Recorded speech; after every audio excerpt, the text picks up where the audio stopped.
Малце да се вклучам во оваа дискусија, врз база на искуството кое што го имав како советник во Советот на општина Струмица и генерално од искуството кое што го имам овде во собранието. Јавноста е клучна за донесување на многу одлуки како во собранието, така и во советите, бидејќи под притисок на јавноста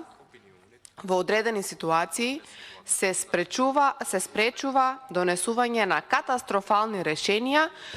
што се секојдневно на дневен ред како во собранието, така и во советите на општините. Имавме само изминатите денови неколку такви примери овде во собранието, кога на дневен ред на нашите комисии беше наставен, например, законот за матична евиденција, па едноставно под притисок на јавноста истиот да биде повлечен. Истото ни се случи токму на оваа комисија за законот за навреда и клевета, кога продискутиравме и кога извадивме забелешки на овој закон и кога научи целата македонска јавност што се состои во суштината и содржината на предлог на законот, под притисок на јавноста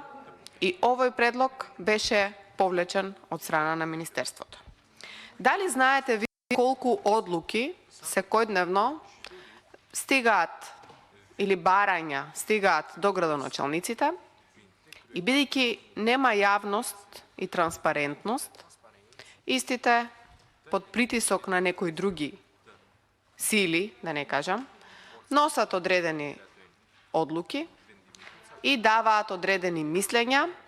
бидејќи тоа се очекува од нив. Меѓутоа, доколку истите би требале да дават согласност, кое што е различно од мислењето,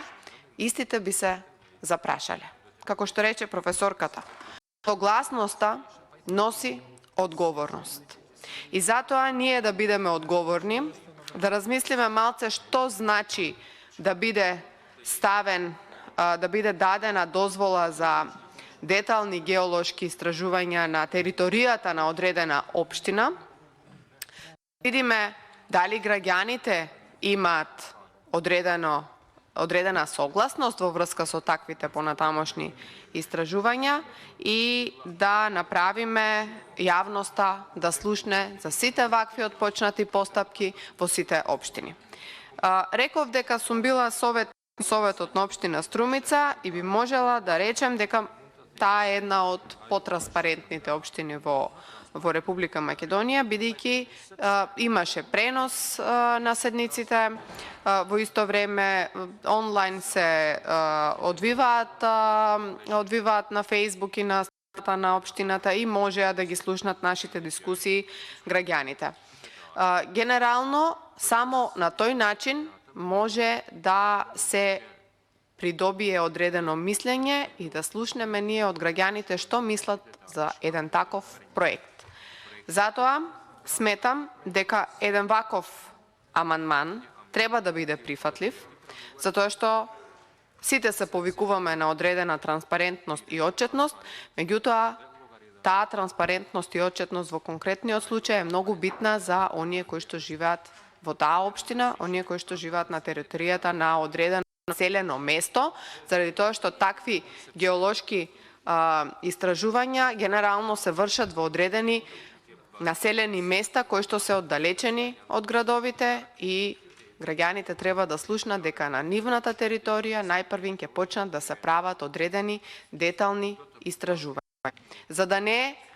биде дека ова паушално го зборуваме, имаме многу примери во Република Македонија каде што граѓаните биле против такви ископнини, кои што подоцна им се случиле, па после се организираа и одредени референдуми, имавме одредени случувања, одредени немири и така натаму. Значи, за да во иднина целата оваа постапка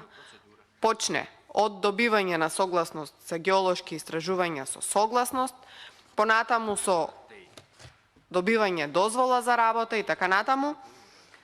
Тоа треба да биде на начинот на кој што е пропишано и во овој амандман и затоа уште еднаш би